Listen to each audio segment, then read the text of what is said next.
You have the same problem.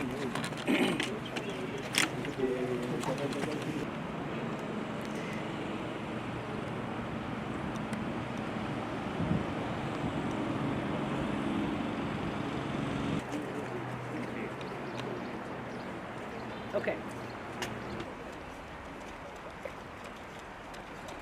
We can tick all the boxes, and we are excited to start this game on the 2nd of August.